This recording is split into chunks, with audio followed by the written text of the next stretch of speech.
Welcome friends. आज हम लोग JSSC जेई सिविल इंजीनियरिंग का बिल्डिंग मटेरियल से रिलेटेड मोस्ट इम्पोर्टेंट क्वेश्चंस देखेंगे। स्टार्टिंग में अभी इजी क्वेश्चन लेकर आया हूँ, आगे चल के और हार्ड क्वेश्चन का वीडियो भी लेकर आऊँगा। तो चलिए आज का सेशन शुरू करते हैं। आज का पहला क्वेश्चन है, the standard size of a masonry bricks is. Masonry bricks का स्टैंडर्ड साइज क्या होती है? ऑप्शन ये है 18 इंटू 8 सेंटीमीटर, बी है 19 इंटू 9 सेंटीमीटर, सी है 20 इंटू 10 सेंटीमीटर, डी है 21 इंटू 11 सेंटीमीटर। तो इस क्वेश्चन का करेक्ट आंसर ऑप्शन बी हो जाएगा। और अगर हम लोग मोर्टार को ऐड कर लेंगे तो 1 सेंटीमीटर बढ़ जाती है, जिसको हम लोग मॉड्यूलर साइज बोलते हैं। हमारा अगला क्वेश्चन है, crushing strength of first class BRICS should not be less than. First class BRICS का जो क्रशिंग स्ट्रेंथ और कंप्रेसिव स्ट्रेंथ होती है वो मिनिमम कितनी होनी चाहिए? ऑप्शन ये 35 kg पर सेंटीमीटर स्क्वायर, ऑप्शन बी है 70 kg पर सेंटीमीटर स्क्वायर, ऑप्शन सी है 105 kg पर सेंटीमीटर स्क्वायर, ऑप्शन डी है 150 kg पर सेंटीमीटर स्क्वायर। तो इस क्वेश्चन का जो करेक्ट आंसर है आप लोग कमेंट बॉक्स में बताइए।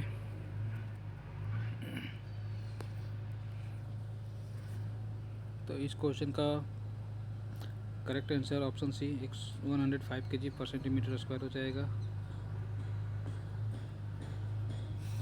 इसको हम लोग 10.5 न्यूटन पर mm स्क्वायर और 10.5 MPa भी बोल सकते हैं।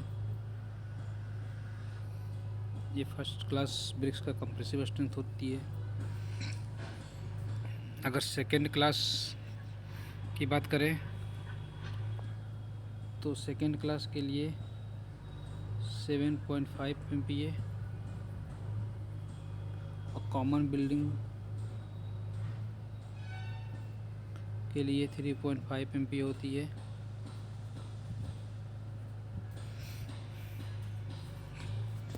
थर्ड क्लास के लिए 5 MPa होती है। तो फर्स्ट क्लास ब्रिक्स के लिए 10.5 MPa और 105 kg पर सेंटीमीटर स्क्वायर हो जाएगा। मेरा अगला क्वेश्चन है, the size of modular bricks are. Modular bricks का साइज क्या होती है? मॉड्यूलर ब्रिक्स के बारे में भी जस्ट बताए थे। स्टैंडर्ड ब्रिक में हम लोग अगर मोटार को भी ऐड करके मेजरमेंट करेंगे तो उसको मॉड्यूलर साइज बोलेंगे। तो बताए थे कि 1 सेंटीमीटर बढ़ जाती है। तो स्टैंडर्ड साइज होती है 19 इंटू 9 सेंटीमीटर। तो मॉड्यूलर साइज जो ब्रिक्स है उसकी जो साइज हो जाएगी 20 इंटू 10 सेंटीमीटर स्क्वायर। तो इसका करेक्ट ऑप्शन ये है। नेक्स्ट क्वेश्चन हमारा है, bricks clay and silt content in good bricks earth must be at least. Bricks में मिनिमम सिल्ट एंड क्ले की कंटेंट कितनी होनी चाहिए? ऑप्शन ये है 20%, बी है 50%, सी है 35%, डी है 70%। तो गुड क्वालिटी ब्रिक्स में clay and silt content minimum 50% होनी चाहिए। तो इस क्वेश्चन के लिए करेक्ट ऑप्शन बी हो जाएगा। हमारा अगला क्वेश्चन है, material required for M25 grade concrete in nominal mix is. M25 grade की नॉमिनल मिक्स के लिए मटेरियल का रेशियो क्या होनी चाहिए? रेशियो करने का मतलब है सीमेंट, सेंट एंड एग्रीगेट का प्रोपोर्शंस क्या होनी चाहिए। तो ये भी बहुत इजी क्वेश्चन है M25 ग्रेड के लिए। तो चलिए हम सभी ग्रेड का डिस्कस कर लेते हैं एक बार। M10 के लिए 1:3:6, M15 के लिए 1:2:4, M20 के लिए 1:1.5:3, M25 के लिए 1:1:2। तो इस क्वेश्चन के लिए जो करेक्ट आंसर है M25 के लिए वो हमें दिया गया है 1:1:2। हमारा अगला क्वेश्चन है what is the percentage content of silica in good quality brick earth. तो अगर आप लोगों को ब्रिक्स का सभी का परसेंटेज अगर पता होगा तो इसका आंसर दे पाएंगे। तो हमें जो ऑप्शन दिया गया है ये में है 20 to 30%, बी है 50 to 60%, सी है 30 to 50%, डी है 60 to 80%। तो यहाँ हमें सिलिका के लिए बारे में पूछा गया है। तो सिलिका का परसेंटेज 50 to 60% होती है। इसका करेक्ट ऑप्शन भी हो जाएगा। अगर एल्यूमिना के लिए पूछा जाएगा इसका 20 to 30% होती है।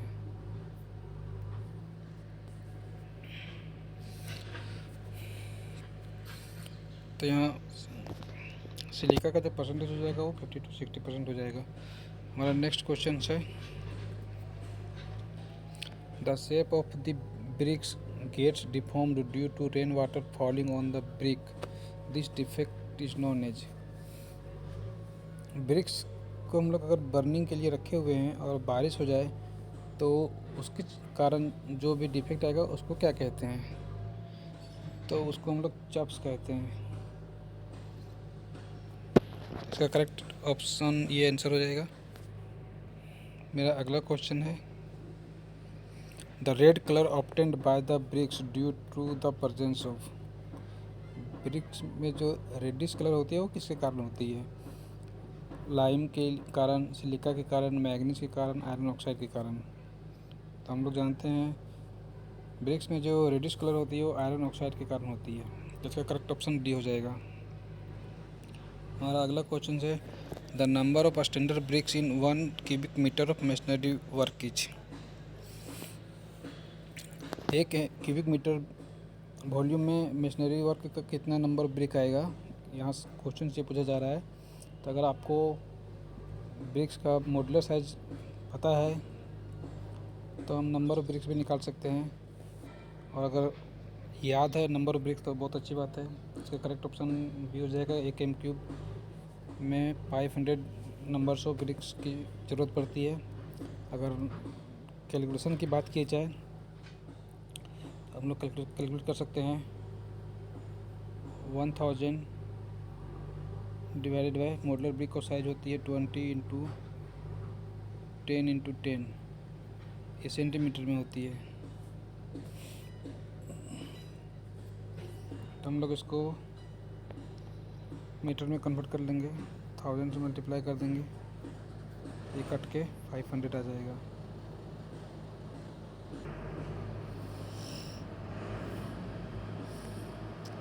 हमारा अगला क्वेश्चन है the plasticity to mould bricks in suitable shape contribute by. Bricks में जो शेप एंड साइज प्रोवाइड किया जाता है, ब्रिक्स में प्लास्टिसिटी किसके कारण होती है? ऑप्शन ये एल्यूमिना, बी लाइम, सी मैग्नीशिया, डी सिलिका। तो प्लास्टिसिटी ब्रिक्स में जो प्रोवाइड करवाती है वो एल्यूमिना करवाती है। इसका करेक्ट ऑप्शन ये हो जाएगा। नेक्स्ट क्वेश्चन देखिए the normal curing period for lime mortar is. Lime mortar का जो नॉर्मल क्यूरिंग पीरियड होती है वो 7 days की होती है। तो इसके लिए ऑप्शन सी करेक्ट हो जाएगा। नेक्स्ट क्वेश्चन है strength based classification of brick is made on the basis of. Bricks का क्लासिफिकेशन किस आई स्कोर में दिया गया है? तो ब्रिक्स के क्लासिफिकेशन के लिए IS 3495 प्रीफर्ड है। तो इस क्वेश्चन के लिए करेक्ट आंसर ऑप्शन बी हो जाएगा। नेक्स्ट क्वेश्चन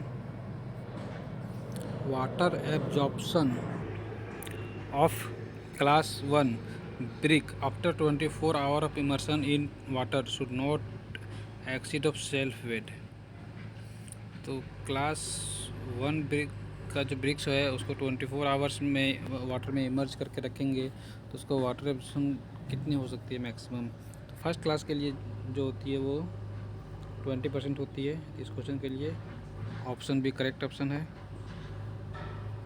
अगर सेकेंड क्लास के लिए बोला जाए तो 22% होती है और थर्ड क्लास के लिए बोला जाए तो 25% होती है। तो हमें पूछा गया है फर्स्ट क्लास के लिए, तो इसके लिए करेक्ट ऑप्शन 20% हो जाएगा। हमारा अगला क्वेश्चन है the compressive strength of common building brick should not be less than. तो जैसा कि हम लोग पहले भी डिस्कस कर चुके हैं, फर्स्ट क्लास, सेकेंड क्लास और थर्ड क्लास की क्या स्ट्रेंथ आनी चाहिए और कॉमन बिल्डिंग के लिए क्या आनी चाहिए। तो कॉमन बिल्डिंग के लिए अभी हम डिस्कस किए थे 3.5 न्यूटन पर एम स्क्वायर। तो इसके लिए करेक्ट ऑप्शन ये हो जाएगा। हमारा नेक्स्ट क्वेश्चन है question number 15। What is the percentage of alumina in a good bricks earth.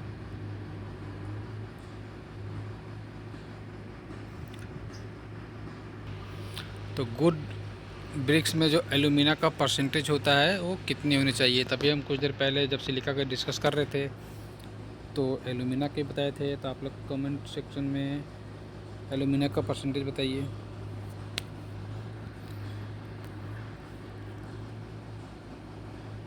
Silica के लिए बताए थे 50 to 60% और एल्यूमिना के लिए बताए थे 20 to 30%। तो इस क्वेश्चन का करेक्ट ऑप्शन ये हो जाएगा। हमारा अगला क्वेश्चन है question number 16। Which of the following represent a metamorphic rock. तो अभी तक हम लोग ब्रिक्स का क्वेश्चंस देख रहे थे, ये बीच में रॉक्स का आ गया था। चलिए इसका भी डिस्कस कर लेते हैं। पहला है स्लेट, दूसरा है सेल और तीसरा है क्वार्ट्ज। तो हमारा जो स्लेट एंड क्वार्ट्ज है वो मेटामॉर्फिक रॉक है। तो इसके लिए ऑप्शन जिसमें 1 और 3 हो, ऑप्शन बी है। इसका करेक्ट ऑप्शन बी हो जाएगा, slate and quartz. Next, gypsum consist of. ये बहुत इजी क्वेश्चन है, इसको हम लोग 10th क्लास से पढ़ते आ रहे हैं। तो जिप्सम को ही प्लास्टर ऑफ पेरिस भी बोला जाता है। तो प्लास्टर ऑफ पेरिस का अगर फार्मूला आप लोग को पता हो तो इसका आंसर दे पाएंगे। तो जिप्सम प्लास्टर ऑफ पेरिस का जो केमिकल फार्मूला होता है CaSO4 एंड हाफ H2O होता है। तो इसका करेक्ट ऑप्शन बी हो जाएगा, CaSO4 एंड H2O। एग्ज़ाम में कुछ इजी क्वेश्चन भी दे दिया जाता है जो हम लोग को पता नहीं होता है। मेरा अगला क्वेश्चन है the most commonly used retarder in cement. Retarder कहने का मतलब है सीमेंट को सेटिंग टाइम बढ़ाना। अगर हम लोग सीमेंट में सेटिंग टाइम बढ़ा सकते हैं तो उसे रिटार्डर के रूप में किसे यूज़ करते हैं। तो रिटार्डर के रूप में यूज़ करने के लिए, यानी कि सीमेंट का सेटिंग टाइम इंक्रीज करने के लिए उसमें जिप्सम ऐड किया जाता है। तो इसका करेक्ट ऑप्शन ये है, जिप्सम। मेरा अगला क्वेश्चन है the cement becomes unsound by the presence of excess. तो सीमेंट अनसाउंड होने का मेन 2 कारणों से होता है। पहला लाइम प्रेजेंट होने के कारण और दूसरा मैग्नीशिया के कारण। तो यहाँ पे दोनों ऑप्शन में दिया हुआ है और सल्फर भी है। तो इसका correct option all of this हो जाएगा।